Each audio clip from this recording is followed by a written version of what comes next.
Hi, ഇതെൻ്റെ ആദ്യത്തെ movie review video ആണ് യൂട്യൂബിൽ. ഞാൻ 2 ദിവസം മുമ്പാണ് പടക്കളം കാണാനായിട്ട് പോകുന്നത്.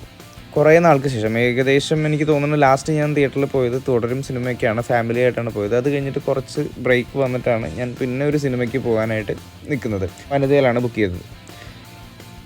പടം എനിക്ക് അത്യാവശ്യത്തിന് നല്ല രീതിക്ക് വർക്കൗട്ടായൊരു സിനിമയാണ്. കോമഡികളാണെന്നുണ്ടെങ്കിലും എല്ലാം, ആളുകളുടെ അഭിനയമാണെങ്കിലും എല്ലാവരും അടിപൊളിയായിട്ട് അഭിനയിച്ചിട്ടുണ്ട്. എല്ലാവരും കറക്റ്റ് പെർഫെക്റ്റ് കാസ്റ്റിംഗ് ആയിട്ട് തന്നെയാണ് എനിക്ക് തോന്നിയതും. എന്താ പറയുക, മൂവി കണ്ടുകൊണ്ടിരിക്കുമ്പോൾ ചിലപ്പോൾ ആ ഫ്ലോയിൽ കാണുമ്പോഴായിരിക്കും ചിലപ്പോൾ ഈ കോമഡികൾ വർക്കൗട്ട് ആകുമെന്ന് തോന്നുന്നു. അതല്ലാണ്ട് വേറെ കാണുമ്പോൾ ചിലപ്പോൾ വർക്കൗട്ട് ആയിന്നും വരില്ല. പക്ഷേ തിയേറ്ററിൽ എൻ്റെ കൂടെ കണ്ടിരുന്നവരെല്ലാവർക്കും വളരെയധികം ഇഷ്ടപ്പെട്ടിരുന്നു. കുറേയധികം ഫൺ മൊമെൻറ്റുകളും അതുപോലെ തന്നെ തിയേറ്ററിൽ നല്ല രീതിക്ക് ആളുകൾ ചിരിക്കുന്നതൊക്കെ ആയിട്ടുള്ള കുറേ മൊമെൻറ്റ്സ് അതിലുണ്ടായിരുന്നു. ഇതെല്ലാം എന്താ പറയുക, ആ ഒരു സിറ്റുവേഷൻസ് അനുസരിച്ചിട്ട് പോകുമ്പോൾ വർക്കൗട്ട്, അവരുടെ ക്യാരക്ടേഴ്സ് തമ്മിലുള്ള ആ ഒരു ഡെലിവറിയും അവരുടെ ഒരു പെർഫോമൻസും ഒക്കെ വെച്ചിട്ടാണ് ഈ കോമഡീസ് എല്ലാം നല്ല രീതിക്ക് വർക്കൗട്ട് ആയിരിക്കുന്നത്.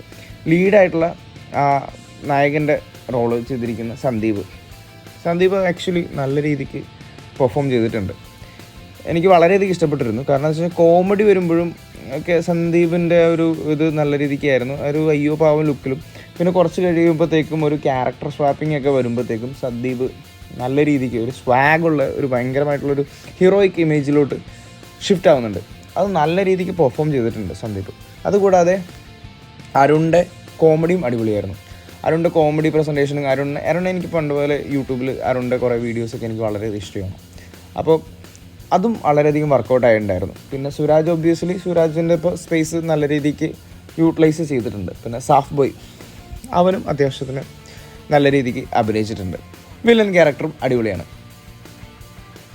അപ്പോൾ എന്തായാലും ആളുകൾക്ക് പോയി കാണാവുന്ന ഒരു നല്ലൊരു എൻ്റർടൈൻമെൻറ്റ് മൂവിയാണിത്.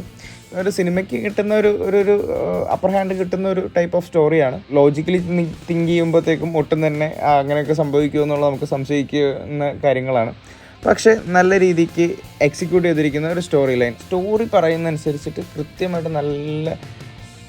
കൃത്യമായിട്ട് എല്ലാ സ്പോട്ടിലും കറക്റ്റായിട്ട് കൊണ്ടുവന്ന രീതിക്ക് കോമഡിയൊക്കെ വെച്ചിട്ട് കവറപ്പ് ചെയ്ത് നല്ല പക്കയായിട്ട് ചെയ്തിരിക്കുന്ന മൂവിയാണിത്. എനിക്കെന്തായാലും വളരെയധികം ഇഷ്ടപ്പെട്ടിരുന്നു. നിങ്ങൾക്കും പോയി കണ്ട് അഭിപ്രായങ്ങൾ പറയാവുന്നതാണ്.